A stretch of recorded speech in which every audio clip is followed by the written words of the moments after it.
Bismillahirrahmanirrahim. Assalamualaikum warahmatullahi wabarakatuh. Alhamdulillahi rabbil alamin. Wa usalli wa usallimu ala ashrafil anbiya'i wal mursalin Sayyidina wa nabiyina Muhammad wa ala alihi wa sahbihi wa man tabi'ahum bi ihsanin ila yaumiddin. Subhanaka la ilma lana illa ma 'allamtana innaka antal alimul hakim.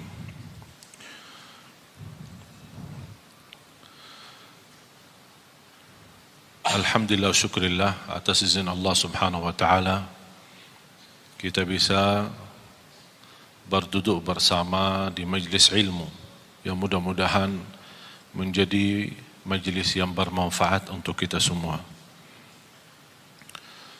Dan jujur saja saya baru tahu ada jadwal di Masjid BI ini, karena informasi yang saya terima untuk datang untuk membahagiakan saudara kita tunanetra yang berada di tengah kita. Mereka mendapatkan bantuan wakaf Quran Braille digital yang alhamdulillah atas izin Allah diberikan kemudahan. Karya saya dan tim membuat sebuah Quran yang sangat mudah, ringan dan sangat praktis untuk saudara kita tunanetra, dan alhamdulillah menerima penghargaan dari Qatar, dari Mesir, dari Malaysia. Quran yang baru ini termasuk pertama kali sedunia diadakan di Indonesia. Dibandingkan dengan Quran Braille manual, Quran Braille manual antara 15 sampai 24 kilogram.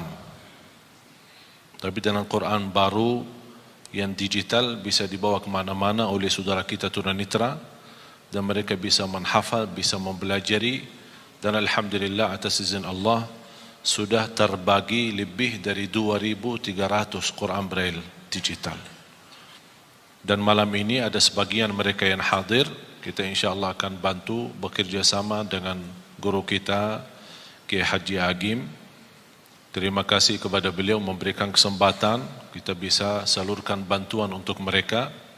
Dan insyaAllah yang punya keluarga di Surabaya tanggal 6 Desember besok, insyaAllah acara yang terbesar Tabligh Akbar sekaligus mengaji bersama 1.000 tunanetra yang akan hadir, dan mereka 1.000 itu akan masing-masing mendapatkan Quran Braille digital yang baru. Ini alhamdulillah semua atas izin Allah dan karunia yang dimuliakan Allah subhanahu wa ta'ala. Karena saya memperhatiin tunanetra itu luar biasa. Walaupun mereka memiliki keterbatasan, tapi minatnya, semangatnya untuk belajar dan menghafal Al-Quran yang luar biasa. Dan sudah saya 2 kali mengundang seorang dari Madinah, namanya Jihad. Mungkin ada di antara bapak ibu yang pernah melihat di acara Hafiz Indonesia, seorang anak usia waktu itu 11 tahun, sekarang 12 tahun, dalam keadaan buta, tunanetra, menghafal Al-Quran 30 juz, dengan angka, halaman, kanan kiri, atas bawah, hafal tafsir Ibn Kathir, hafal lebih dari 6.000 hadis. Beliau sudah mendapatkan juara internasional anak cilik sedunia menghafal Al-Quran, dan juga dapat juara internasional anak yang paling kecil, buta, tunanetra, tapi bisa menghafal sebanyak 6.000 hadis. Jadi di lomba Al-Quran dia juara 1, di lomba hadis dia juara 1. Namanya Jihad. Yang berkeinginan melihat rekaman di YouTube tinggal tulis saja Jihad Al-Maliki, dan mudah-mudahan ada kesempatan bisa kita undang lagi ke acara yang lebih besar yang saya tunggu-tunggu dan menjadi cita-cita saya. InsyaAllah kita adakan, mudah-mudahan kalau masih kita punya umur, menyambut bulan Ramadan sekaligus menghadirkan 10.000 tunanetra untuk mendapatkan wakaf Al-Quran. InsyaAllah akan dihadiri salah satu imam besar Masjidul Haram bersama ananda kita Jihad Al-Maliki ini. Para jamaah sekalian, karena saya baru tahu ada penajian atau tugas saya berceramah, dan berarti saya belum siapkan metode atau materi, tapi saya baru ingat. Saya ingin menyampaikan, membagi bersama Bapak Ibu ilmu bagaimana luar biasa keindahan dan keajaiban Al-Quran. Subhanallah, bukan sampai hari ini, bahkan sampai hari kiamat tidak akan habis keindahan Al-Quran, tidak akan habis keajaiban Al-Quran, tidak akan habis kemukjizatan Al-Quran. Al-Quran diturunkan bukan hanya untuk dibaca, tapi inti dari diturunnya Al-Quran adalah untuk ditadabburi dan dihayati. Salah satu ayat yang membuat saya berfikir, bahkan sebab ayat tersebut membuat saya berhenti, bertahan, tidak melanjut kebiasaan rutin saya mengkhatam Al-Quran. Ini sudah masuk hari kelima. Masuk hari kelima, saya belum mampu melanjut bacaan tilawah rutin saya untuk mengkhatam Al-Quran. Sebab dua ayat ini. Di surat Fatir, mudah-mudahan Bapak Ibu bisa tertulis dua ayat ini, ditulis, difahami, dibelajari, kalau bisa hafalkan. Dua ayat ini di surat Fatir, surat 35, ayat 29 dan 30. Saya mohon dibantu kalau ada Quran terjemahan. Ada Quran yang bawa Quran terjemahan ada? Sekarang HP kita semua ada Quran terjemahan. Bisa yang berkenan maju ke depan membacakan terjemahan. A'udzu billahi minasy syaithanir rajim. Bismillahirrahmanirrahim. إن الذين يتلون كتاب الله وأقاموا الصلاة وأنفقوا مما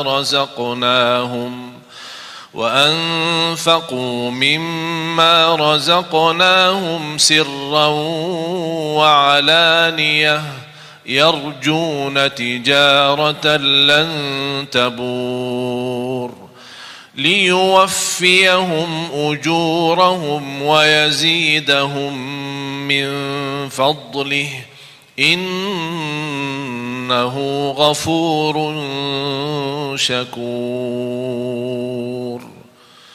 صدق الله العظيم. Ada yang bawa terjemahan?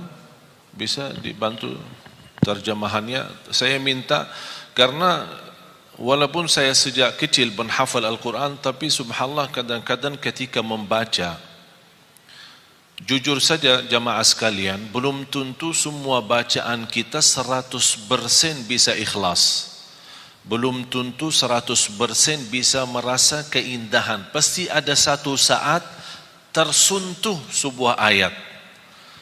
Di antara kita pasti saya yakin berbeda-beda sukaannya ayat Al-Quran. Bukan berarti tidak suka ayat yang lain, suka. Tapi ada sebuah surah atau sebuah ayat lebih Bapak Ibu menyukai ayat ini daripada yang lain. Misal ada yang lebih tertarik kepada Yasin, ada Ar-Rahman, ada Al-Kahfi, ada surah Maryam, ada surah Yusuf. Ada yang sukaannya suratul Fatihah, ada yang sukaannya surat Qul Huwallahu Ahad. Macam-macam. Yang membuat kesukaan surah tertentu, yang membuat jauh lebih menikmati ketika membaca maupun mendengar. Apalagi kalau bisa mendengar dengan murattal yang fasih, bacaannya sempurna dan tajwid, dengan irama yang begitu luar biasa. Ini sangat membantu terasa oleh hati kita. Jadi saya jujur saja, saya bicara kebiasaan kondisi. Ketika kita membaca, misal contoh Rasulullah SAW pernah membaca satu ayat di suratul Maidah, ayat yang terakhir suratul Maidah, dua ayat terakhir suratul Maidah, ketika Rasulullah SAW salat malam, ketika sampai ke ayat itu, Rasulullah SAW mengulangi berkali-kali dalam salat tahajud sampai subuh, membaca ayat itu dan menangis, membaca dan menangis. Jadi ada satu saat ketika kita membaca, pasti istilahnya apa ya, barangkali hati kita saat itu terbuka atau sedang terbuka, sedang betul-betul siap untuk menerima cahaya Al-Quran, tersentuh. Apalagi disertai ayat Al-Quran dengan bacaan yang ikhlas, hayati, dan suara yang indah, malaikat pun turun dari langit, malaikat turun untuk duduk simak Al-Quran, mendengar Al-Quran. Jadi sebab dua ayat ini ketika saya baca, punya wirid, alhamdulillah kebiasaan setiap bulan 10 kali khatam Al-Quran. Tapi gara-gara dua ayat ini, sekarang sampai saya masuk hari kelima belum bisa lanjut. Karena ada banyak pesan-pesan dari ayat, tapi sayang sekali sebagaimana kata Sayyidina Uthman bin Affan, wallahi law tahurat qulubuna ma syabi'na min kalami rabbina. Kalau benar-benar hati kita suci, kata Sayyidina Uthman, tidak akan pernah puas sama Al-Quran. Tidak akan puas. Cuma masalahnya ini, dosa, kotoran hati ini yang membuat kadang-kadang agak berat bersama hubungan kita bersama Al-Quran. Coba kita sama-sama gali. Dan kita setiap titik ayat, kata-kata, apalagi kalau ayat itu ada Asmaul Husna, Aliyun Azim, Azizun Hakim, Ghafurur Rahim, Ghafurun Syakur, itu tidak main-main. Ada hikmah, bahkan ada hubungan yang amat mendalam antara Asmaul Husna sama ayat yang dibahas itu. Seperti Subhanalladzi asra bi'abdihi laylan minal masjidil harami ilal masjidil aqsa alladzi barakna hawlahu linuriyahu min ayatina innahu huwa as-sami'ul basir. Saya tertarik, kok kenapa ada sami'un basir? Padahal peristiwa Isra Mi'raj peristiwa yang dahsyat. Fantasnya dari segi bahasa, saya bicara bahasa. Dari segi bahasa, fantasnya innallaha ala kulli syai'in qadir. Karena ini memang hanya dalam kekuasaan Allah, tidak akan masuk akal manusia. Kalau kita bukan beriman, mana bisa percaya Isra Mi'raj? Karena ini peristiwa yang dahsyat. Bukan dalam satu malam lagi, sebentar dari waktu malam Rasul bisa berangkat ke tanah suci di sana Masjidul Aqsa dan menimami para nabi dan rasul seluruhnya. 312.000 para nabi dan rasul, mereka semua berkumpul di sana. Mereka menghadiri, ikut imam Rasul SAW. Begitu selesai Rasul SAW, mereka kan sudah meninggal. Ini kan di luar kemampuan fikiran kita. Bagaimana Allah kumpulkan mereka? 312 rasul dan 24.000 nabi semua berkumpul untuk bertemu dengan Rasulullah SAW, berbaiat sama Rasul, dan mereka menyaksikan Rasulullah SAW adalah nabi yang terakhir dan nabi yang mulia. Baru Rasulullah SAW selesai salat, naik ke langit, tumbus sampai 7 lapisan langit, terima perintah salat, kemudian turun. Di berbagai macam riwayah disebutkan, di antara salah satu riwayah, tempat tidur Rasulullah masih hangat. Kalau kita bangun tidur kan masih hangat kan? Sambil mandi gimana tempat tidur? Sudah dingin kan? Begitu Rasulullah SAW bisa ke Masjidul Aqsa, bisa ke langit yang ketujuh, bertemu Allah, dan turun lagi, tapi tempat tidurnya masih hangat. Berarti ini apa? Ini kekuasaan yang dahsyat, hanya yang dimiliki hanya Allah Subhanahu wa taala. Jadi kata innahu ala kulli syai'in qadir, hanya Allah yang maha kuasa atas segala sesuatu. Tapi kenapa innahu di ayat ini, innahu huwas sami'ul basir? Ada hikmah. Seperti juga ayat yang kita akan belajari, innahu ghafurun syakur. Tidak ada main-main dalam ucapan ayat Al-Quran, apalagi yang terkait dengan Asmaul Husna. Coba silahkan.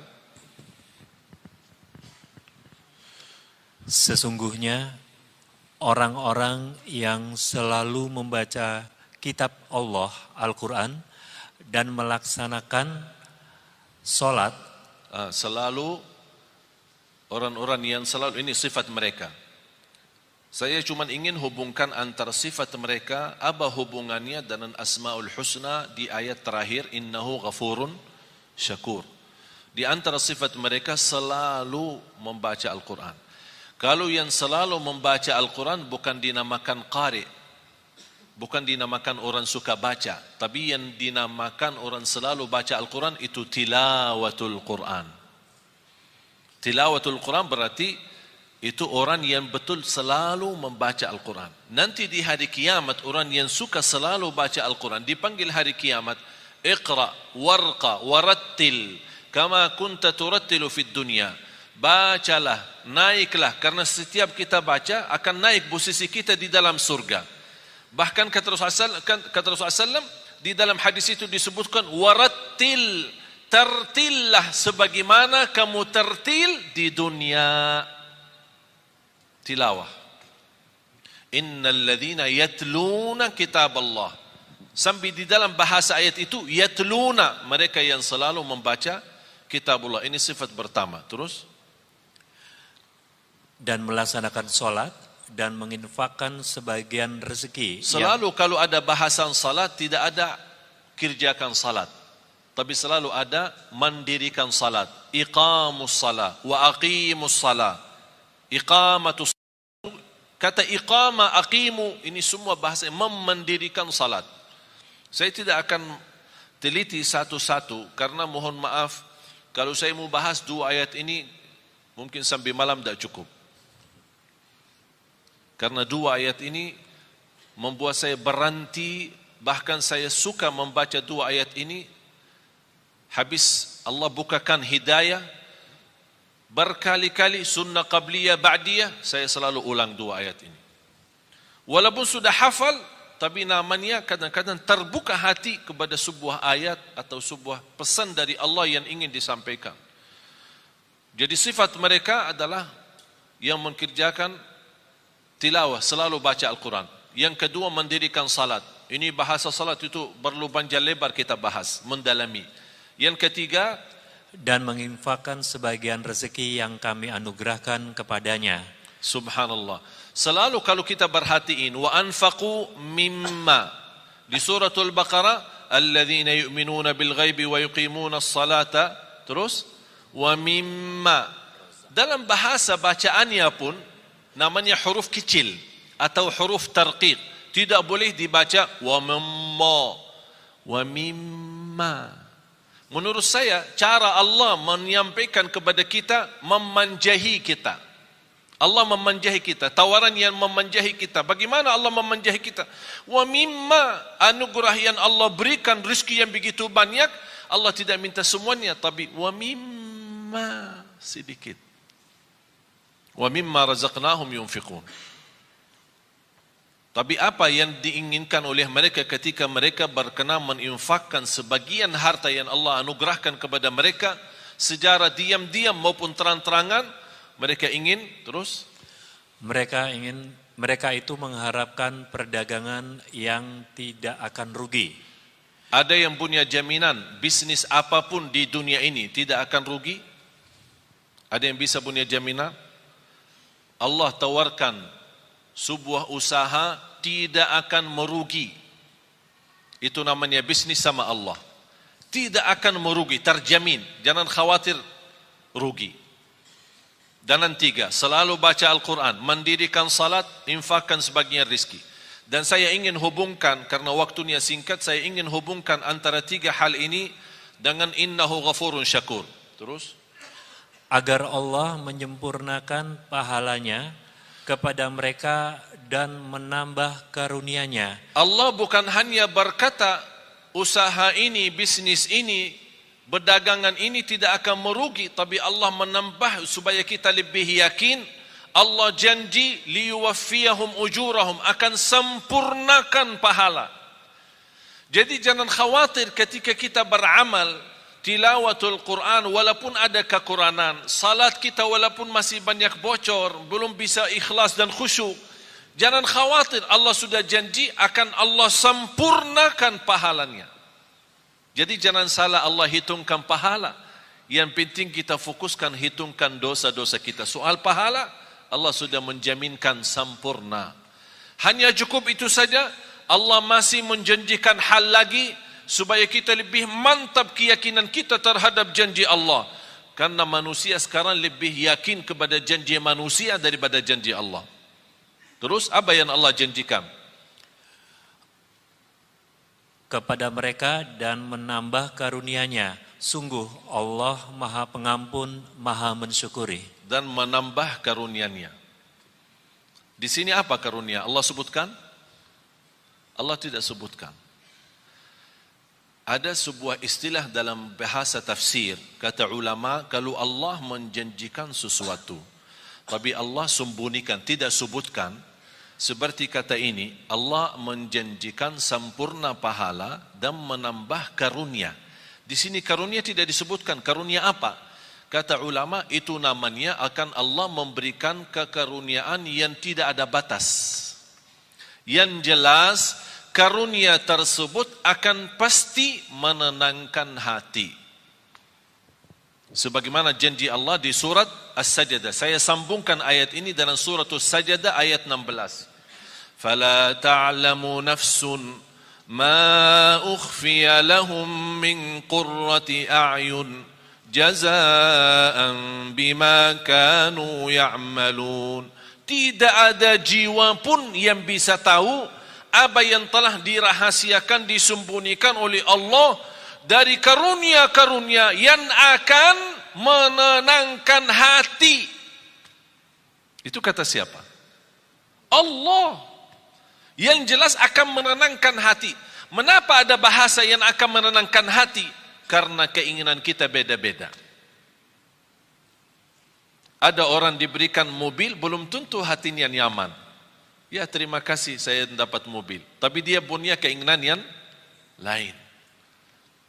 Ada sesuatu, barangkali sesuatu kecil, tidak begitu besar, tapi begitu dia terima, dia merasa bahagia, hatinya luar biasa. Itulah Allah membagi bahasa akan menenangkan hati karunia itu. Kenapa ya Allah? Jazaa'an bima kanu ya'malun, itu balasan Allah terhadap apa yang kalian telah kerjakan. Berarti apa yang kita kerjakan Allah balas. Bukan hanya balas pahala yang sempurna, tapi terjamin karunia yang akan menenangkan hati. Oleh karena itu di akhir ayat ini, innahu ghafurun syakur. Artinya, sesungguhnya Allah Maha Pengampun, Maha Mensyukuri. Apa hubungan Allah Maha Mengampun dan Maha Mensyukuri? Allah Maha Mengampuni ketika kita membaca Al-Quran masih banyak kesalahan. Daripada yang salah tapi tidak pernah baca Quran. Salah baca Al-Quran masih termasuk diampuni Allah daripada yang salah tidak pernah baca Quran. Artinya jangan ada yang berkata saya takut salah. Allah sudah berkata Allah Maha Mengampuni. Salat, pasti salat kita banyak kekurangan. Sunnah qabliyah ba'diyah, masbuk berapa kali, ketiduran salat subuh, Allah Maha Mengampun. Asal ketika kita salat harus kita juga komitmen sama diri. Jangan karena Allah Maha Mengampuni kita malah jadi malas-malasan. Justru harus kita menjadi orang yang malu. Allah memberikan kesempatan untuk kita bertaubat dan memperbaiki lagi supaya menjadi lebih baik. Salatnya lebih baik sama Al-Qurannya, lebih baik sedekahnya. Termasuk kata sedekah, apa urusan sedekah sama Allah Maha Mengampuni?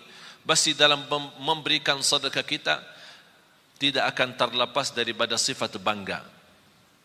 Merasa diri, saya bersedekah itu ini orang lebih kaya tapi tidak pernah bersedekah. Namanya kan hati, perasaan. Ada ucapan-ucapan barangkali kita tidak pernah ucapkan lidah tapi perasaannya yang ucapkan, hati yang ucapkan. Allah menampuni dosa itu. Terus syakur. Innahu ghafurun syakur. Saya ingin Bapak Ibu tolong kalau bisa belajari hafal ayat 2 ayat ini. Surah Fatir, surah 35 ayat 29 dan 30. 2 ayat saja. Belajari, dalami, kalau bisa hafal. Luar biasa manfaat dan dahsyatnya. Memberikan keyakinan yang luar biasa. Syakur. Apa hubungan syakur sama tilawatul Quran, baca Quran, sama mendirikan salat, sama sedekah. Pertama harus kita sepakati apa arti syakur. Ayo, apa arti syakur? Syakur kan Asmaul Husna, salah satu nama Allah. Kalau di bahasa Indonesia kan syakur itu yang maha mensyukuri. Tapi masih belum pas. Dan selalu saya sampaikan ke jamaah, belum ada dan tidak akan ada. Belum ada dan tidak akan ada bahasa yang mampu kupas isi Al-Quran selain bahasa Arab. Bahasa Inggris, bahasa Indonesia, bahasa Melayu, bahasa apapun, hanya kemampuannya terjemah saja. Isinya lebih dalam, lebih terlihat. Mutiara-mutiaranya, keindahannya, tidak ada bahasa yang bisa. Hanya bahasa Arab. Ketika saya membaca innahu ghafurun syakur, saya faham apa maksudnya syakur di sini. Dibandingkan dengan amalan yang Allah sebutkan sebelumnya. Syakur dalam bahasa Arab, tolong hafal. Huwallazi yu'ti al-ajra al-kathir bil-amalil qalil. Yang artinya, asy-syakur yang menjaminkan pahala yang banyak dengan amalan yang sedikit. Itu namanya syakur. Yang memberikan pahala yang banyak dengan amalan sedikit. Mau tahu buktinya? Salat kita berapa waktu? Salat kita berapa waktu? 5. Allah berikan pahala berapa? Tahu enggak pahala salat? 50. Waktu Isra Mi'raj, Allah menetapkan 5 waktu. Apa kata Allah kepada Nabi Muhammad? Kepada umatmu, saya perintah 5 waktu dikerjakan, tapi pahalanya 50. Hadis Rasulullah SAW, barang siapa yang menjaga sunnah qabliyah ba'diyah 12 rakaat, di Sahih Muslim, 12 rakaat sehari dan semalam, yang namanya sunnah qabliyah ba'diyah, dapat rumah di dalam surga. Barang siapa yang mengikuti salat subuh, ini hadis sahih, barang siapa yang ikuti salat subuh berjamaah, dapat pahala seperti orang salat malam sepanjang malam. Padahal sepanjang malam tidur. Mana kita mampu salat malam sepanjang malam. Hanya dengan subuh jamaah, berjamaah subuh, pahala sepanjang malam kita dapat. Lebih dahsyat lagi, sunnah qabliyah subuh. Lebih baik, lebih besar pahalanya daripada dunia dan segala isinya. Itulah syakur. Amalan sedikit tapi pahalanya besar. Kalau Allah tidak syakur, memberikan pahala yang banyak dan amalan sedikit, kita tidak bisa kejar umur kita dibanding ummah yang terdahulu. Satu malam Lailatul Qadar, Bapak Ibu, pahalanya 83 tahun, padahal umur kita belum tentu 83. Itulah syakur. Allah memberikan dengan amalan yang sedikit tapi pahala yang banyak. Saya tanya anda sekalian, ketika ada orang membantu kita, memberikan tolongan apapun, dari segi bantu pinjaman atau bantu kendaraan, kita perlu ada acara, kita pinjam mobilnya sebentar. Tapi di saat kita minta tolong orang itu dan dia berkenan membantu, kita benar-benar di saat yang sangat membutuhkan bantuan tersebut. Kira-kira bagaimana perasaan berterima kasih kepadanya? Tinggi kan? Setiap kita doa pasti ingat dia. Setiap ketemu terima kasih. Tidak ada habisnya. Bertahun-tahun masih ingat, tidak akan lupa. Begitu juga Allah sifat syakur. Apapun amal saleh yang kita kerjakan, jangan khawatir Allah tidak akan lupa kebaikan kita. Tapi yang semestinya kita malu. Sebagaimana Allah tidak lupa kebaikan kita, Allah juga tidak lupa dosa-dosa kita. Tapi subhanallah, tanda Allah syakur, ketika kita berdosa, Allah perintahkan malaikat jangan dituliskan dulu. Disebutkan berbagai macam riwayat, diberikan kesempatan 3 hari supaya taubat. Kalau dia taubat sadar malu, diampuni dosa, tidak perlu ditulis.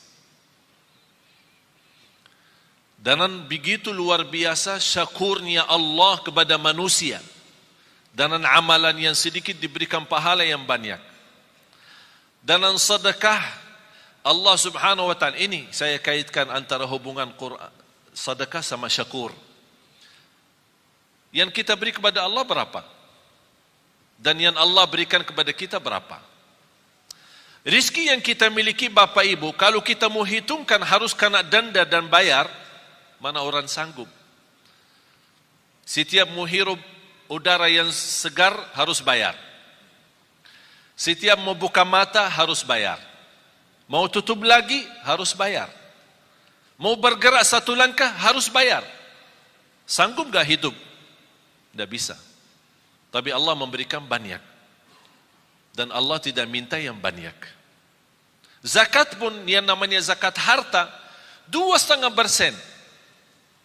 2,5%. Mengapa 2,5%? Harta Allah berikan banyak, tapi Allah tidak minta yang banyak. Supaya sisanya buat nikmati, silahkan nikmati. 2,5% setiap hari? Tidak. Kira-kira kalau setiap hari 2,5% gimana? Sanggup gak? Setiap bulan? Bukan. Setahun sekali. Contoh, pegawai, karyawan, orang bekerja yang menerima gaji. Kalau gaji anda 10 juta atau 5 juta. Ustaz, jangan 5 juta terlalu banyak. Ya udah 2 juta. 2 juta berbulan. Dalam satu tahun berapa? 24 juta. Berarti ada zakat kan? Tapi banyak orang salah hitung. Selama 1 tahun anda punya keperluan. Kontrak, ada kos-kosan, pulsa, makan di jalan, bayar ini, bayar itu, ada cicilan, tagihan handphone, cicilan, bajunya cicilan, semuanya cicilan. Jadi bayarkan tagihan sana sini. Ternyata akhir tahun, pas kita mau hitungkan tabungan terisi atau tersisa dari sepanjang tahun gaji, ternyata yang tersisa hanya 800.000. Berarti anda tidak ada zakat.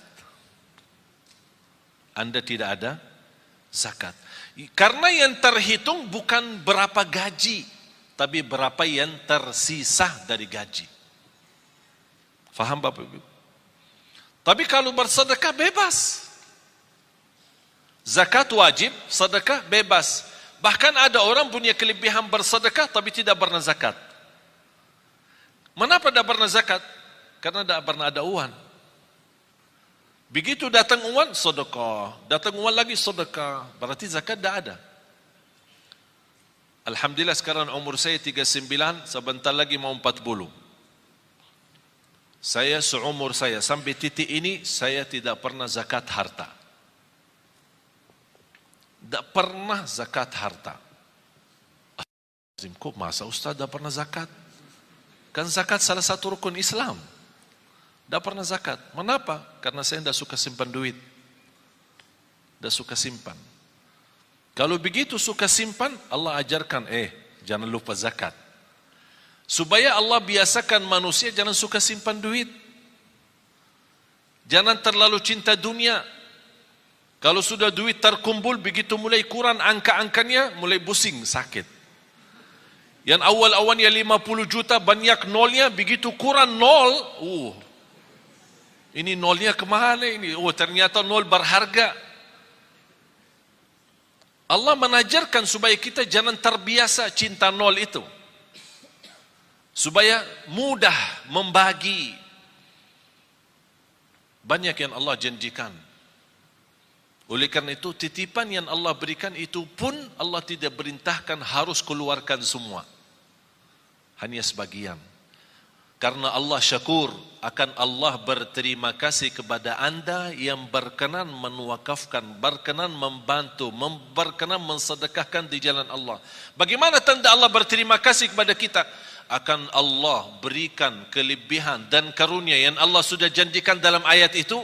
Karunia-karunia yang tidak pernah diduga. Bisa karunia keturunan, bisa karunia menghafal Al-Quran. Ada orang dan Masya Allah rajin sedekah. Saya punya ibu saya orang awam. Bukan ulama, bukan ustazah. Awam. Bahkan termasuk buta huruf, dah bisa baca Quran. Baru saja mulai baca. Bagaimana dia bisa memiliki anak 12?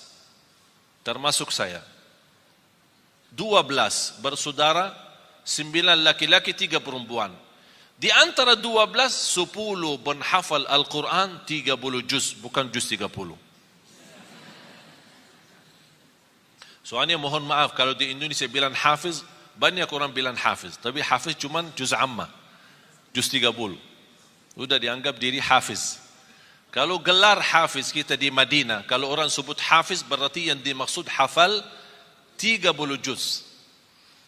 Karena kemarin di tes, ada beberapa saudara kita, para hafiz kita kumpulkan, ada lamaran kerjaan di Qatar, di negara Qatar, mencari imam-imam dan muazzin dari Indonesia. Yang hafal dapat gaji hampir $2,500 US, tambah tinggal, tiket setiap tahun pulang pergi, dan fasilitas kesehatan, anaknya sekolah dan yang lain-lain. Tapi syaratannya hafal 30 juz. Banyak daftar melalui yayasan kami, diberikan kepercayaan, datang mereka daftar, hafal. Semua daftar. Pas hari ujian, di depan para petugas yang datang dari Qatar, sudah ini berapa hafal? 30 juz. Siap dites? Siap. Tapi mohon boleh enggak dites cuma 5 juz? Astaghfirullahaladzim. Kau daftar 30 juz, kau mau dites 5 juz? Kenapa? 25 yang mana? Hilang. Jamaah sekalian dimuliakan Allah Subhanahu wa taala. Saya ingat ketika saya di bandara, saya bertemu seorang, saya tidak kenal. Tapi ternyata beliau dari Arab, kenal muka saya, sering lihat di YouTube. Dia tegur saya, Assalamualaikum warahmatullahi wabarakatuh. Dia bawa keluarga, istri sama anak. Begitu selesai salaman, biasa-biasa saja saya jalan, mau lewati imigrasi, saya lihat beliau antri. Saya bantu, punya keluarga, punya anak. Kalau kita ada kesempatan, saya yakin Bapak Ibu kalau di posisi saya, pasti kalau bisa bantu, pasti akan bantu mereka. Saya minta izin, mana paspornya, biar saya bantu. Saya ambil paspor, saya serahkan ke petugas imigrasi. Saya kenal mereka baik, alhamdulillah, dibantu, lurus. Apa yang terjadi? Bapa sama istri sama anak dilewatkan oleh petugas imigrasi tanpa diperiksa wanita. Wanita kan Arab cadar. Biasanya kalau masuk ke imigrasi harus buka cadar, disesuaikan dengan paspor. Tapi karena mereka bawaan saya tidak diperiksa, percaya, lurus, jalan. Ini cerita hampir sudah 3 bulan. Sungguh Bapak Ibu, sampai sekarang si ibu itu beribuan terima kasih kepada istri saya atas bantuan suami. Kenapa? Ini bukan hal biasa. Kita bisa diluruskan di depan imigrasi tanpa kita dilihat muka. Mereka menganggap perbuatan yang kita bantu hanya hal biasa. Menurut saya biasa, hal kecil. Tapi bagi mereka itu bukan kecil. Begitu luar biasa, setinggi harapan mereka, setinggi perasaan mereka untuk mengucapkan terima kasih. Padahal ini sudah 3 bulan lebih. Allah Subhanahu wa taala Maha besar. Lebih tinggi terima kasih Allah kepada manusia ketika berbuat kebaikan. Syaitan paling tidak suka istighfar. Mengapa setan tidak suka istighfar? Tahu enggak kenapa? Setan bekerja keras pagi, siang, sore, malam untuk menggoda manusia. Terjumus manusia, salah ikut setan, berbuat dosa. Begitu dia ingat Allah, astagfirullah, dia nangis malu. Sebab kata istighfar, Allah ampuni dosanya. Apa kata syaitan? Capek deh. Dari pagi sampai malam, aku godain, begitu berhasil, sebentar saja diampuni. Astagfirullah. Allah cinta istighfar. Apalagi istighfar yang mendalam hati. Betul paling dalam. Ucapan ini sederhana, tapi luar biasa. Ingat Bapak Ibu, bagi Allah sebagaimana di ayat ini, innahu ghafurun syakur, bagi Allah soal ampunan dosa sangat mudah. Paling enak, paling enteng, paling ringan bagi Allah ampunan dosa. Allah tidak keberatan mengampuni dosa kita. Wa inni laghaffarun liman taba wa amana wa amila salihan thumma ihtada. Kata Allah Subhanahu wa taala, aku ampuni. Aku berkenan ampuni. Tapi bagi siapa? Yang berkenan taubat. Yang berkenan istighfar. Oleh karena itu ketika kita bertaubat dan menangis, titisan air mata berharga di sisi Allah. Dari mana kita tahu berharga di sisi Allah? Ternyata Rasulullah SAW bersabda, Ainun la tamassahan nar, ainun bakat min khasyatillah. Bisa titisan air mata karena Allah, malu sama Allah, malu karena dosa maksiat, sebab titisan air mata, Allah jamin kita tidak boleh tersentuh oleh neraka jahanam. Berarti jamaah sekalian, air mata itu tidak main. Apalagi air mata yang menangis karena Allah Subhanahu wa taala. Oleh karena itu kita selalu beristighfar. Mudah-mudahan istighfar kita yang kita selalu membawa menjadi wirid kita sehari-hari kita, membawa ampunan Allah Subhanahu wa taala. Mari sama-sama berdoa, mudah-mudahan apa yang sampaikan, mohon maaf saya tidak bisa lebih mendalam karena ayat ini memang masih banyak rahasia-rahasia dan keilmuan. Mudah-mudahan apa yang saya sampaikan cukup bisa difahami, bisa dimanfaatkan, dan mudah-mudahan ilmu yang sama-sama kita belajari menjadi ilmu bermanfaat. Amin ya rabbal alamin. Bismillahirrahmanirrahim. Alhamdulillahi rabbil alamin. Allahumma salli ala Sayyidina Muhammad wa ala ali Sayyidina Muhammad. Ya Allah, ya Dzal Jalal wal Ikram, berilah kepada kami petunjuk kepada jalan yang lurus. Hidupkanlah kami dalam keadaan iman, wafatkanlah kami dalam keadaan Islam, akhiri hayat kami dengan husnul khatimah. Ya Allah, jadikan kami senantiasa bersama hamba-hamba-Mu yang salih-salihah. Ya Allah, aku mohon untuk semua yang hadir di saat ini dan selepas acara ini, masing-masing diampuni oleh Allah segala dosanya, disucikan hatinya, dibersihkan jiwanya,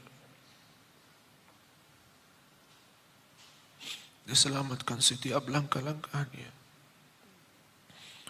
Ya Allah, jadikan sisa umur kami ya Allah lebih baik daripada yang sudah lalu.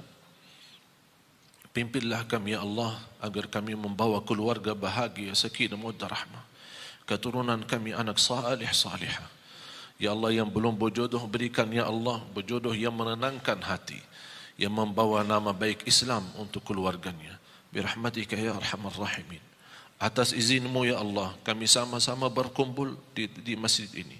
Ya Allah, atas izin-Mu berilah kepada kami kemuliaan, sama-sama jumpa lagi di dalam surga-Mu ya Allah, di dalam surga-Mu ya Allah, bersama Nabi Muhammad sallallahu alaihi wasallam. برحمتك يا أرحم الراحمين. اللهم اغفر لنا. Ya Allah, jadikan kami semua ahlul Quran, ahlul Quran, penhafal Al-Quran, berakhlak-akhlakul Quran, yang berjiwa-jiwa Al-Quran, yang berjuang untuk Al-Quran, agar kami mampu menjadikan Al-Quran membumi di Indonesia ya Rabbal Alamin. Birahmatika ya Arhamar Rahimin. ربنا تقبل منا إنك أنت السميع العليم وتب علينا إنك أنت التواب الرحيم. ربنا آتنا في الدنيا حسنة وفي الآخرة حسنة وقنا عذاب النار. وصلى الله على سيدنا ونبينا محمد وعلى آله وصحبه وبارك وسلم والحمد لله رب العالمين. آخر الكلام سبحانك اللهم وبحمدك أشهد أن لا إله إلا أنت أستغفرك وأتوب إليك. والسلام عليكم ورحمة الله وبركاته.